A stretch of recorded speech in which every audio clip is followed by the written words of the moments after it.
Praise the Lord. Praise Lord. हम first Samuel We will read 1 Samuel अध्याय 28 chapter 28. 19 में देखते हैं। We're going to look at the verse 19. उसने वहाँ पर झूठी भविष्यवाणी की। There he prophesied a false prophecy. यहोवा तुझ सहित इज़राइल को पलिश्तियों के हाथ में कर देगा। Moreover, the Lord will also deliver Israel with you into the hand of Philistines. इस बात की और आप ध्यान दीजिए। Today you focus on this thing. यहाँ पर लिखा है, Here the word of God says, यहोवा तुझ सहित Moreover, the Lord will also deliver Israel with you Israel को पलिश्तियों के हाथ में कर देगा into the hands of Philistines. और तू अपने बेटों समेत And tomorrow you and your sons कल मेरे साथ होगा। will be with me. और ये तो दुष्ट आत्मा ही बोल रहा था। And this was the evil spirit saying. Samuel तो पवित्र था। Samuel was very holy. यहाँ शैमुएल गया था, वहाँ शाऊल नहीं था। Where Samuel had gone, Saul could not come there. और यहाँ पर क्या कह रहे हैं? And what is he saying here? यहाँ पर दुष्ट आत्मा पकड़ा गया। Here we can catch the evil spirit.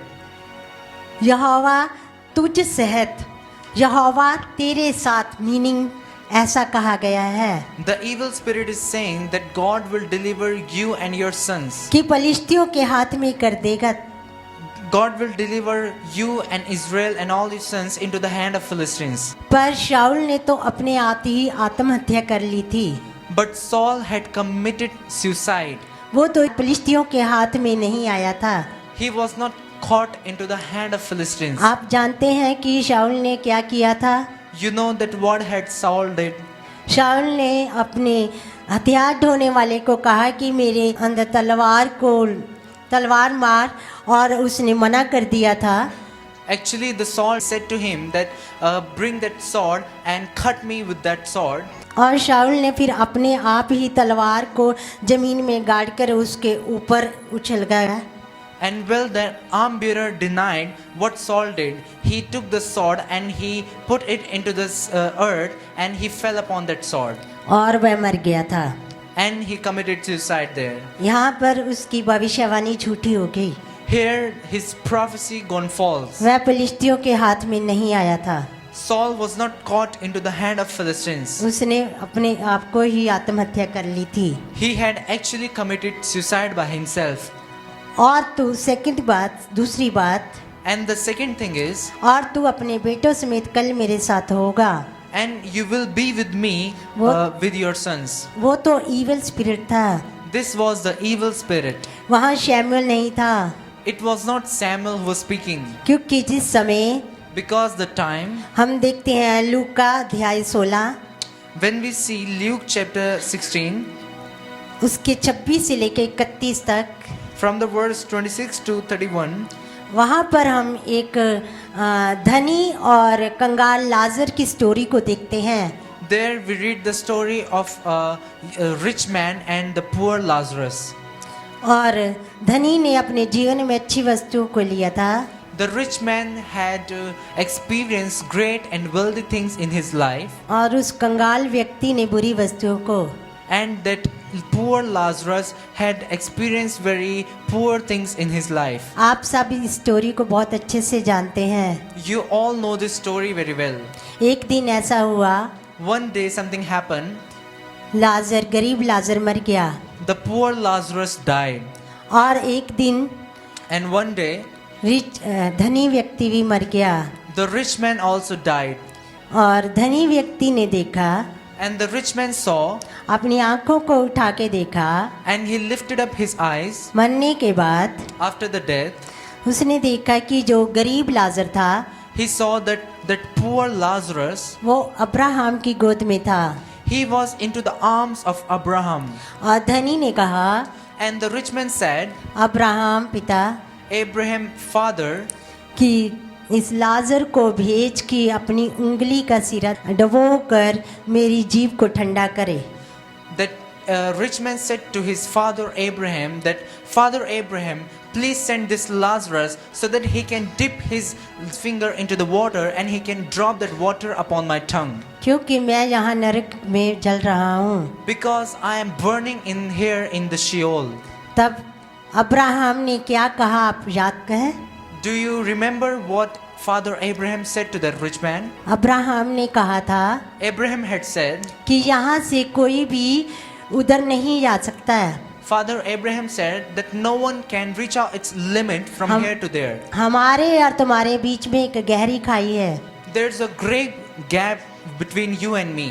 यहाँ से कोई उधर नहीं जा सकता No one can go from here to there. और ना ही वहाँ से कोई इधर आ सकता है। Nor can anyone come from there to here. तो फिर शमूएल कैसे आ सकता था? Then what do you think? How can Samuel could come there? यीशु ने हमें सिखाया है Jesus Christ taught us किसी भी मृतक का that anyone who is dead, पृथ्वी के जीवित लोगों से संपर्क करना असंभव है। it is extremely impossible to make a contact with someone who is dead with the people who are alive. फिर शमूएल कैसे हो सकता था? Then why do you think that it was indeed Samuel? अब आपको इस बात कहानी समझ आई है Are you able to understand this story well? कि वो शमूएल नहीं था, That it was not the spirit of Samuel. वो दुष्ट आत्मा था। It was an evil spirit. परमेश्वर का वचन हमें यूं कहता है The word of the Lord is saying this to us, कि अपने पापों से फिरें, that turn away from your sins. अपने दुष्ट मार्ग से वापस लौट आएं, Turn away from your evil paths. तो हमें जीवन प्राप्त हो सकता है। Then only we will be able to receive the life of God. क्योंकि यशायाह 55 की 7 और 8 में वचन यूं कहता है, Because Isaiah chapter 55 verse 7 and 8 the word of God says, उसी प्रकार से वचन भी होगा, the same way the word of God will be, वह व्यर्थ ठहर कर मेरे पास न लौटेगा, it will not come to me back in vain. जो मेरी इच्छा है Whatever my will is, उसे वह पूरा करेगा, it will accomplish my will well. और जिस काम के लिए मैंने उसे भेजा है And for the work I have sent him, उसे वह सफल करेगा। he will accomplish the thing. तो परमेश्वर सच्चा परमेश्वर है Then it means that our God is a true God. और उसके बंद किए हुए को कोई खोल नहीं सकता, And any door, anything that he has closed, no one can open it. और उसके खोले हुए को कोई बांध नहीं सकता। And any door and anything that he has opened, no one can shut it. वो सच बोलता है। He is always true. और आकाश टल जाए, And even though the sky goes away, पृथ्वी टल जाए, even though this earth will go away, लेकिन उसके कहे हुए में से कुछ भी ना टलता, but whatever the Lord has spoken, nothing will move from here to there. क्योंकि वह विश्वास योग्य परमेश्वर है। Because our God is a faithful God. हमें परमेश्वर के वचन की ओर ध्यान देना है। We are supposed to look at the word of the Lord. जब तक वचन अच्छे से समझ नहीं आ जाता, Until you can understand the word of God well, उसको बारीकी से पढ़ते जाएं, you have to read the word of God precisely. उसको बार बार पढ़ें, You have to mutter it ताकि आप कुछ गलत ना सीखें so that you are not supposed to learn anything wrong. और आप सही सीख पाएं। And whatever you are learning, it should be correct. जिस टाइम आप सही सीखेंगे The moment you will start, you will begin to learn right. तो वो सही बीज ही आपके जीवन के अंदर काम करेगा। The very moment right type of seed will start working in your life. कहीं भी कोई डाउट होए If you have any kind of doubt anywhere, तो उसको जरूर आपको पूछ लेना चाहिए then you should ask it precisely खुदा के सेवकों से। by the servant of the Lord. तो जब भी आप वचन पढ़ें So every time you read the word of God, तो ध्यान से पढ़ें। you're supposed to read the word of God precisely. हो सकता है Maybe it is possible कि जैसे मैं भी कई साल सोचती रही that for all these years I kept on listening to the word of God, कि भूत सिद्धि करने वाली ने शमूएल को जिंदा कर दिया, that the woman who was a spiritist, she made alive the Samuel. शमूएल को बुला लिया। She called Samuel. हो सकता है Maybe it is possible. मेरी तरह कितने भी लोग ऐसे ही समझते रहते होंगे, Just like me, bunch of people might be thinking that it is the true thing. लेकिन आज सच्चाई सामने आ चुकी है। But today, the truth has come here सब- into us.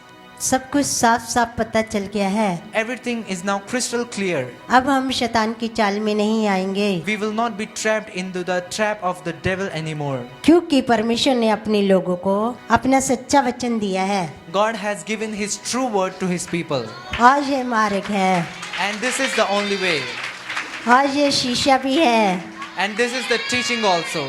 इसमें हम In this, देख सकते हैं we can see जो कुछ भी हमें समझ नहीं आता, that whatever we cannot understand, परमेश्वर ने एक और इंतजाम हमारे लिए किया है। God has prepared something else for us. वो है पवित्र आत्मा। And that is the Holy Spirit. वो आपकी सहायता करेगा। He will help you.